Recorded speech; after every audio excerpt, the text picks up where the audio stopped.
चलिए इस तो बात करते हैं एक और नए क्वेश्चन के बारे में। इस क्वेश्चन में एग्जामिनर ने कहा एक विक्रेता कुछ नींबू 10 रुपए में 11 की दर से खरीदता है और 5 रुपए में 4 की दर से बेचता है, परिणाम क्या होगा, ये एग्जामिनर ने मुझसे पूछा है।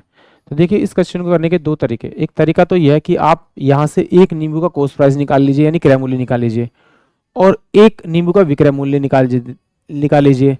अगर क्रय मूल्य ज़्यादा है तो इसका मतलब उसको नुकसान होगा और अगर क्रय मूल्य कम है तो इसका मतलब उसे क्या होगा, आपका प्रॉफिट होगा। ये तो यहाँ से पता लग जाएगा। दूसरा तरीका ये है कि आप इनकी क्वांटिटी को इक्वल कर दीजिए कि जैसे कि मान लीजिए कि उसने 5 रुपए में एक्स आर्टिकल खरीदे और 6 रुपए में एक्स आर्टिकल बेच रहा है, यानी जितने आर्टिकल खरीद रहा है उतने ही बेच रहा है, तो इसका मतलब है कि 5 से 6 में बेचा तो 1 रुपये प्रॉफिट हुआ। आप इस तरह से कर सकते हैं। दोनों तरीके से हम इसको ट्राई करेंगे। पहला तरीका तो यही है मेरा कि भाई 10 रुपए में कितने खरीदे उसने, आपके 11 की दर से खरीदे और बेचे कितने, 5 रुपए में आपकी 4 की दर से बेचे।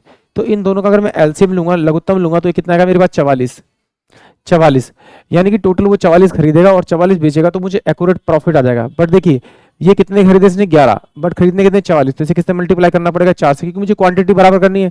तो ये 4 से मल्टीप्लाई, 4 से मल्टीप्लाई कर दीजिए, यानी कि ये जो मेरे पास आ गया सीपी यानी क्रय मूल्य 40 रुपए में 44 खरीदता है।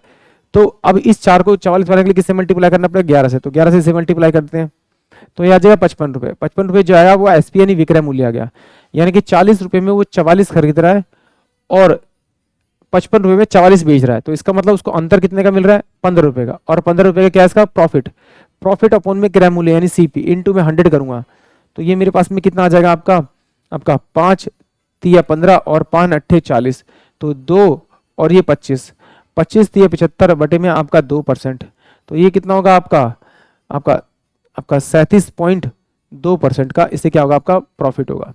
ये तो क्या आ गया, इसका आंसर आ गया, यानी कि ऑप्शन सी।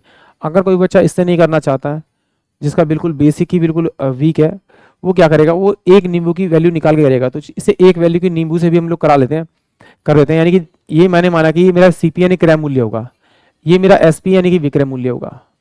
अब एग्जामिनर ने कहा कि 10 रुपए में 11 की दर से खरीदता है, तो इसका मतलब है कि 10 रुपए में 11 खरीदता है, अगर 10 को मैं 11 से भाग करूंगा तो मेरे पास एक नींबू का क्रय मूल्य मिल जाएगा। फिर कह रहा है 5 रुपए में 4 बेचता है, तो 5 बटे में अगर 4 करूंगा तो एक नींबू का विक्रय मूल्य मिल जाएगा। अगर मैं इन दोनों का अंतर निकालूं तो मुझे प्रॉफिट या लॉस की वैल्यू मिल जाएगी। तो बट पहले इन दोनों का मुझे जो नीचे वाली वैल्यू यानी हर है इनवर्टर, इसका एलसीएम लेना पड़ेगा। एलसीएम कितना है मेरे पास 44, तो इसे मुझे किससे मल्टीप्लाई करना पड़ेगा, 11 से। तो जिससे से मल्टीप्लाई करें उससे ऊपर मल्टीप्लाई करेंगे यानी 55। इसे किससे मल्टीप्लाई करना पड़ेगा, आपका 4 से, तो ऊपर वाले को भी 4 से मल्टीप्लाई करें तो कितना आएगा आपका 40।